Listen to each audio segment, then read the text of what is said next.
say I cannot, by applying a human right, provide as forbidden, okay, what is what is authorized by another norm or a similar norm.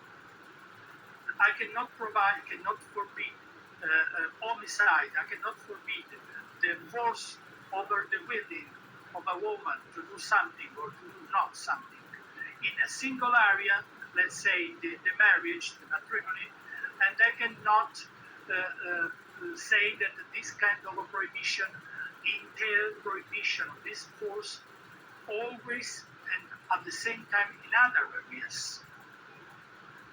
Okay, so this is the kind of discussion by which the application entered in our system.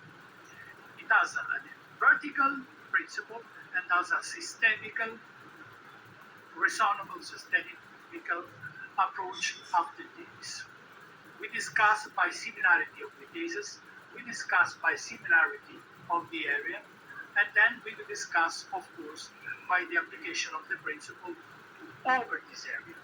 But you know, this is not only a vertical discussion. This is not the traditional approach that entailed our good-willing legislators of almost 60, 70 years ago, 80 years ago, but this is something that entails a much more systemical approach by the interpreter, by the judge, the justice. This is the judicial activism upon which I wish to recall your attention. About the other aspect that have been recalled by other colleagues that spoke before me, it is very interesting that we can recall the Professor Atiyah writings and legal thought, because up there is the book that has been published 45 years ago, The Rise and Fall of Freedom of Contract, that was really interesting, is a really interesting insight upon the contract in its historical characterization and systemical ones. A really impressive book.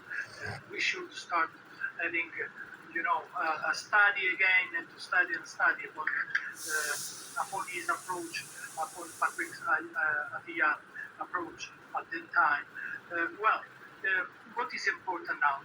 As has been said, his thought is now applied to many areas of modern private law. And I would add, in total of, let's say, the objective Rechnung, and I mean the objective imputation of the event.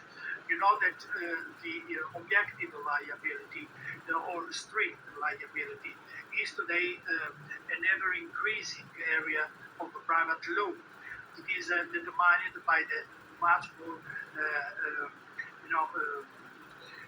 punctual attention of the legislation and of the system, the entire legal system, toward, let's say, environment liability in many areas, by which preemption is working as a pre-existing liability.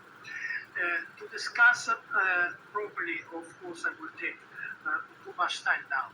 I just wish to remind that we should improve this kind of analysis, and I must once again to say thank you to Dr. Singh, because she arranged a very interesting seminary on liability 1 year ago that was really foreseeing many of the problems and many of the issues that we are dealing today.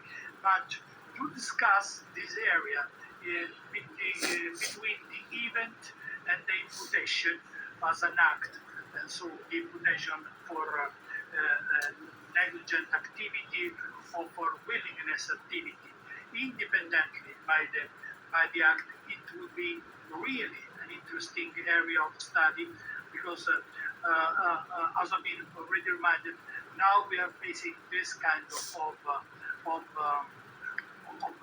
problems and issues and of reaction by the legal order. just one element, one thing suggesting the future, the the closing of my intervention. You know that many years ago, when has been published the rise and fall of freedom of contract, it was thought that it was the another book that is characterized by such a title. The rise and fall is some image that recur constantly. I believe that one of the most important was the book of also the rise of and fall of the nations.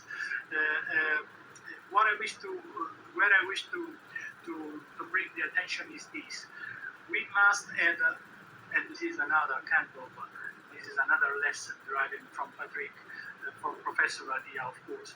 We should have a very extended sensibility toward the legal concept we are dealing today. Many times it's very difficult to understand this being a technician, simply applying some